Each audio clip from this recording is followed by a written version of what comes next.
So I have a lot of conflicting feelings about AI. Do you? Yeah, I have some conflicting feelings.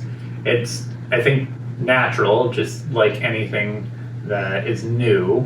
Especially think about when computers originally came out. Or phones, Or like cell phones. phones that had the screen where you could scroll through things. Right. Yeah. I mean, those are still conflicting, I think, to a certain extent, the whole scrolling and social media. But AI has changed a lot in the last 3 years. I mean, it came out like 2 or 3 years ago, I think, really. ChatGPT, OpenAI, right? But artificial intelligence has been around. It has, but not to the same extent. Yeah, It's been around, but not to the extent that we're seeing it as in today. And with that, you know, we're trying to educate ourselves on it, stay, you know, up in the know so that we don't fall behind. But it's a lot of information to take in, and then also there's a lot of unknown factors. Yeah, I think there's a lot of good uses for it, as we've found just in playing around with the tools themselves.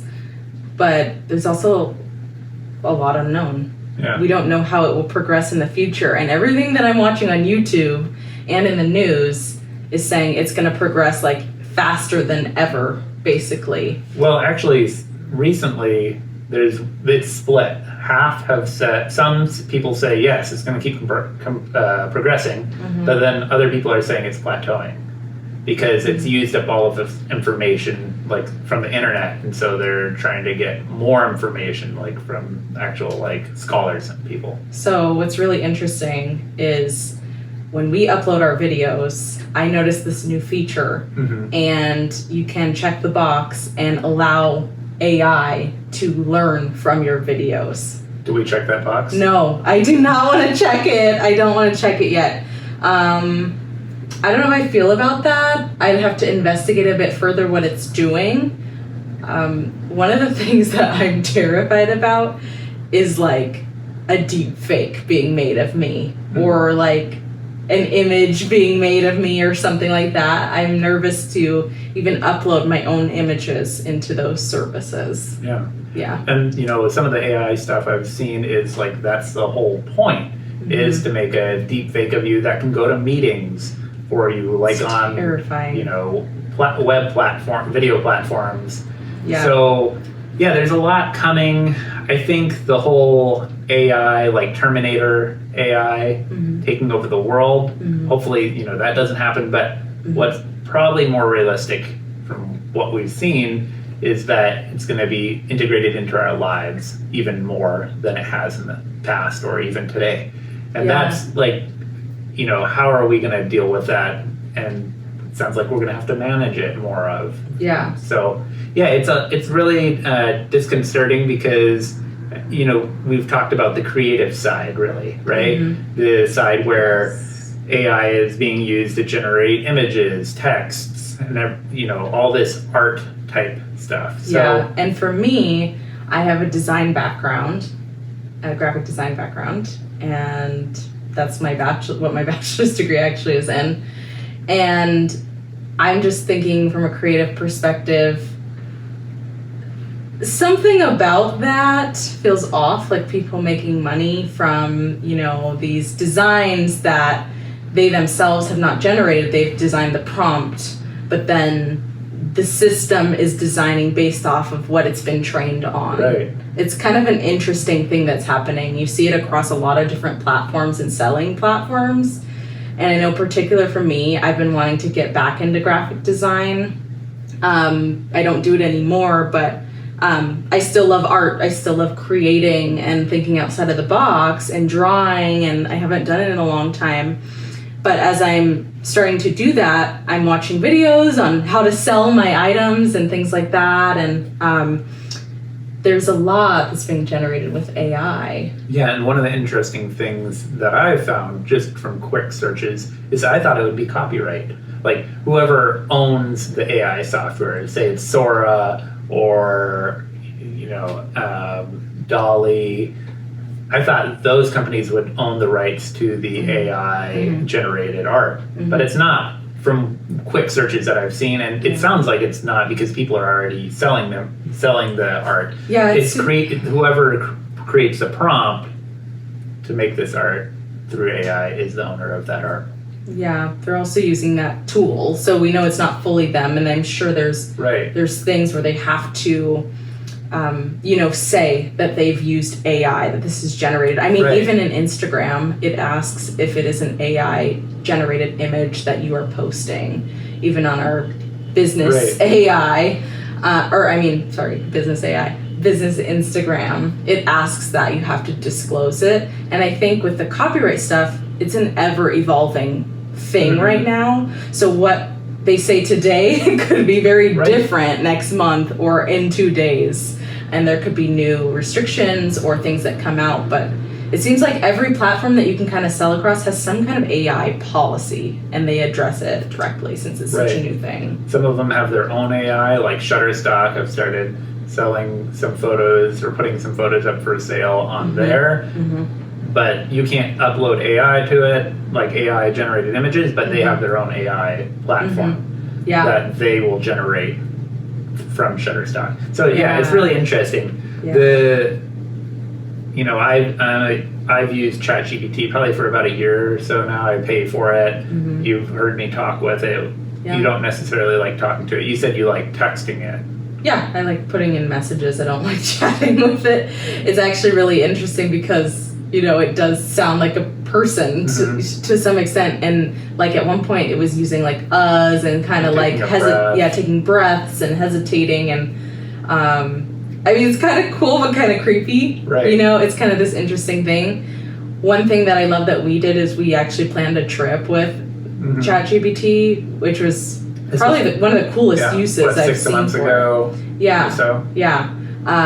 And it planned to a T depending on what we wanted. We wanted to know about gas. We put in my car, we wanted to know about local coffee shops and things to do. And I think it was really good about doing that.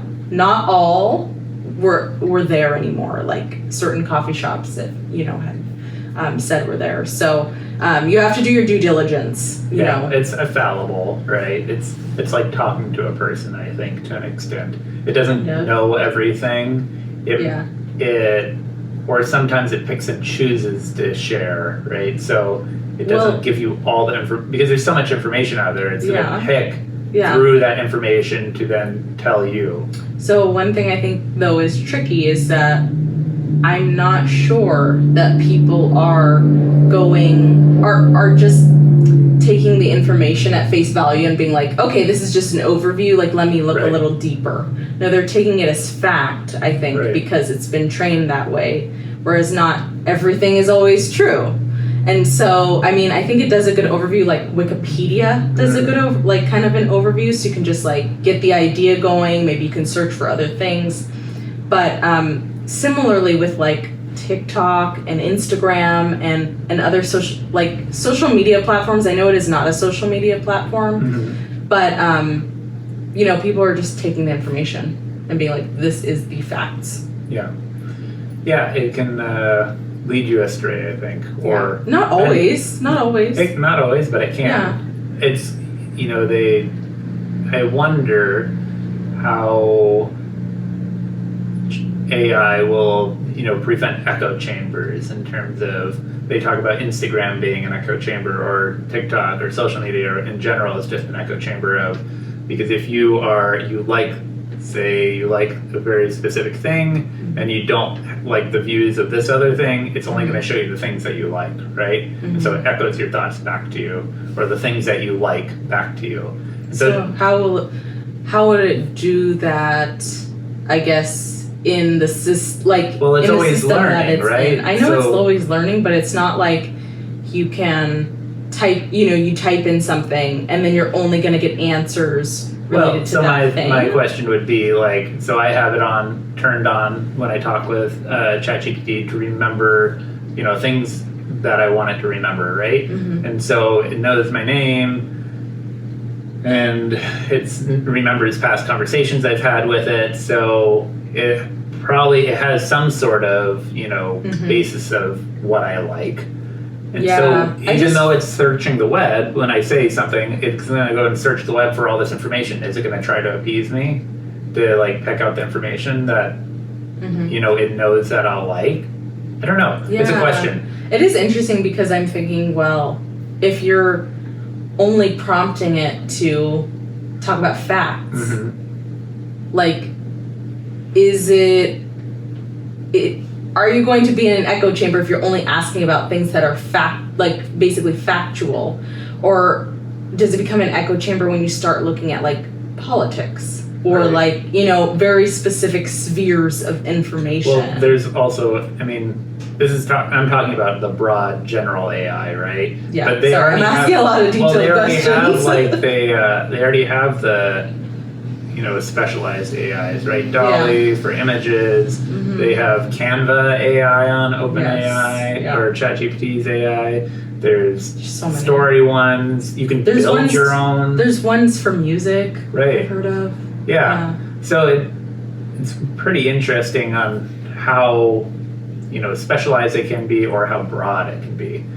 So yeah, I'm not sure. So kind of looking into all of that, we wanted to make it be useful for a tool for us, right?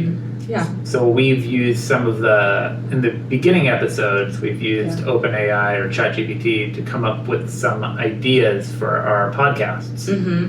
And really, like, it's just been prompting ChatGPT and saying, like, this is what our podcast is about, and being like, what are some ideas of things we can talk about?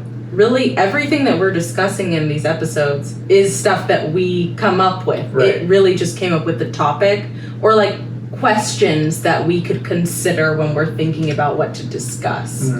And so that's been nice just to get the ideas flowing. But really, all the information, all the stories that we share are our own. Like, it hasn't come up with those for us. Right. So we've done a couple of episodes already with it, but now we're finding that it just kind of keeps reiterating the same stuff over and over again. Yes. And it's not coming up with any new information or new topics. Yeah, it's really interesting. Like today I was kind of looking through some different topics and ideas just to get my juices flowing. And it was coming up with topics, that we had already discussed. Things related to travel, nostalgia, which we did a whole episode on that. Being a married couple, newlyweds. I mean, there's just things that we've already discussed, and it's not worth it for us to go back and talk about again. You can only talk about some topics so much. So today we decided to actually talk about AI. Talk about it. It. And because it's just so prevalent right now. Like, I know all industries of work are talking about it. It's affecting jobs. It is affecting our daily lives. People are using it. Some people are like, I'll never use that. I've met some people who are like, I've never used ChatGPT or any of these other things. And I'm like, well, you really should see what it can do, at least. I mean, I think we need to at least get a little bit familiar with this technology. Like, even if you're opposed to it, which sometimes I have conflicting feelings, but I think it's something that we need to know, like, how it works and not just be completely in the dark about it. Because it's being put into our phones, it's being put into multiple different systems, websites, a lot of tools that we use on the daily. So using it a lot, I've used it a lot, but I need to get away from it as well. Yeah. So what I do is I have a weekend phone, and when I'm not working, I will not usually take my iPhone with me, and I'll take a flip phone. Yeah. And I have like an older iPhone, like an iPhone 8, that I just use as an iTouch, so I can have my music on there. If I'm within Wi-Fi, I can search for things and things like that. But yeah, it's been really helpful. How does it feel to be disconnected? Good. I feel less anxious for sure, and more present, I would say. And how does it? So I know it makes you feel more present, but do you also feel limited when you're out? No, not so much. I think the limitation, in terms of feeling limited, I feel good in the limitations, because sometimes an idea will pop into my mind and I want to go, search it on the web or something like that, and I can't. Or I'm like, I want to go buy this thing on Amazon, which I'm trying to cut back on, and I can't. And then if I don't remember it when I get home, then I probably didn't need it, right? How about with maps? Maps, yeah. So what I've done, and like when I'm not with you, because you carry your iPhone, I'll take my iPhone with me, and I'll keep it like in the center console, or I even thought about putting it in my trunk. Which, some of this kind of just sounds like extra, but I'll have it with me just in case I need it. But I'll carry my other phone with me, my flip phone. But to navigate, right? Do you feel comfortable, navigating around the area? Yeah, because I've lived here for about 4 years now. So, but if I get lost or something like that, I can pull it out, and I have the possibility of pulling my SIM card out of my flip phone and putting it into my iPhone 8, which would actually work, which I've done once. So it's not like you're not totally limited. It's more of just setting more or less some barriers, so it makes it a little bit more difficult.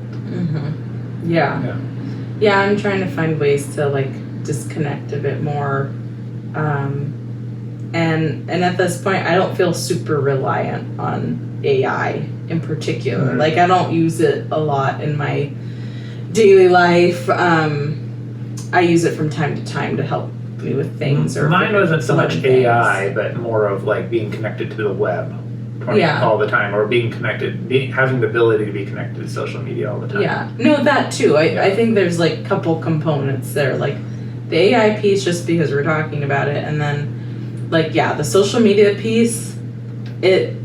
I don't know, it feels really hard for me to get away from. I've tried to limit, how much I go on social media, but I don't know. I almost feel like I have a phone, it's kind of this phone addiction to always have it on me, always just if I'm waiting for my coffee at the coffee shop, just be scrolling, or instead of turning to someone and maybe trying to strike up a conversation or something. Yeah, but you don't even have to have a conversation. No, you don't. You can just stand there and look around. I've been trying to be more present in that way, not have my phone out, or if I'm waiting for you, let's say you're doing something, I try to not have my phone out unless I'm really doing something on there, or I need to email somebody or whatever it is, text somebody. But I'm trying to do that less. I'm trying to figure out little hobbies I can do at home. I've really been into this idea of cozy hobbies, which I think is a really cute name. But I've been into my diamond painting and doing Sudoku puzzles, and we went to the library. We got some books. I've been finding a lot of relief in terms of reading books instead of watching something on the television. Yeah, we've been cooking from cookbooks instead of looking it up. Yeah. Which has been really nice too. I mean, how many times do people use cookbooks anymore? Yeah. I mean, there's so many out there, but and the library has tons of them as well, which is nice. But also there's so much online these days that it's so easy to just look up specifically what you want. Also, I feel like a cookbook, it takes, more effort to make a cookbook than to post something online. And so when you're... Depends. My experience. Some people have blogs where they have a cookbook but you can post anything with it. To all recipes. Create an account on all recipes. I guess I never go there. I go to really specific people's chefs' websites. I've had less success with recipes online and had better success with recipes and cookbooks. Yeah, I guess if you don't have specific people that you go to, I mean, then that can be challenging. But the specific people I like, they actually created recipe books, so I'm tempted to buy theirs and just have the recipes. But it's challenging to disconnect. We just live in a society that's so connected, and there's so much information. Also, we live in an apartment that's 650 square feet. So not to make excuses, but it's not like we can just go outside. Or we can just go walk in the yard. Yes, we can, but we're in an urban area. It takes more effort to do that. It's not like we're going to sit out on a porch, or go have a fire in our backyard, or things like that. So being in 650 square feet, you have a television, which is like the center of our living room, right? I guess. And yeah, so it's more of I think partially that, along with having all the social media and stuff, because we play board games here and there, but when we have days off, that's like 12 hours of time to what are we going to do with if we're not going out. Well, I think it's interesting too, like all the different types of video formats that have come out, like this short form content and stuff like that, where you're just like scrolling, and every 5 seconds you're like scrolling, and at the end of 1 hour, you have watched 100 videos, and you're like, I don't even know what I watched. And you're like 1 hour went by in like 5 minutes. Yeah, and so one thing is warped. Yeah, it's really strange. And so even just slowing down to do these other activities, reading, doing artistic stuff, it slows down time. I feel like when I read my book for 15 minutes, it feels like 30 minutes to me. It slows down a lot. Yeah, and also I've noticed like a shift in us. Like, we still love YouTube, of course. Like, I've always loved YouTube. But we also are watching more movies, which I feel like over time, I love movies, but over time somehow movies have become harder for me to watch. Yeah. And I think it's because of all that short form content and how much information we're being fed. Our brains are like, we want more. And, you know, just slowing down to watch actually just a movie for like 2 to 3 hours is like, I don't know, somehow it helps slow down my brain just a little bit more. Because I have to pay attention to the plot and, you know, what's going on and connect the dots in my mind.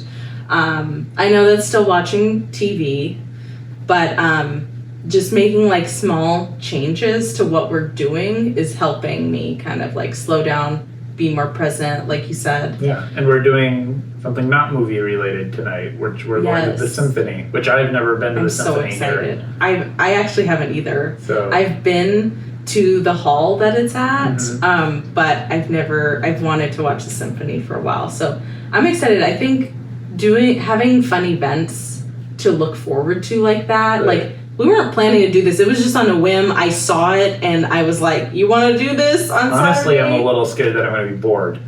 Because I hope we're not going to be bored. I hope not either. But also, like, people went to symphonies all the time. But I'm like, it's live music. I feel like live music's so nice to listen to. It is. And then you can watch the people making the music, right? That's the whole other part, like watching people play the violin. And also, it's not just going to be the symphony. It's going to be like a choir also that's singing with the symphony. So I think it'll be fun. It'll be fun to be another way to slow down too. Yeah, and it'll be fun to be in a new space. I think that's something that helps too, like get your mind off of the scrolling and everything.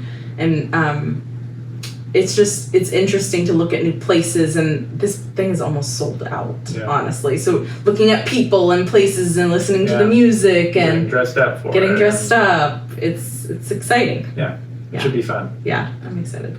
Yeah, so going from AI to slowing down a little bit in terms of rolling back AI in our daily lives, at least.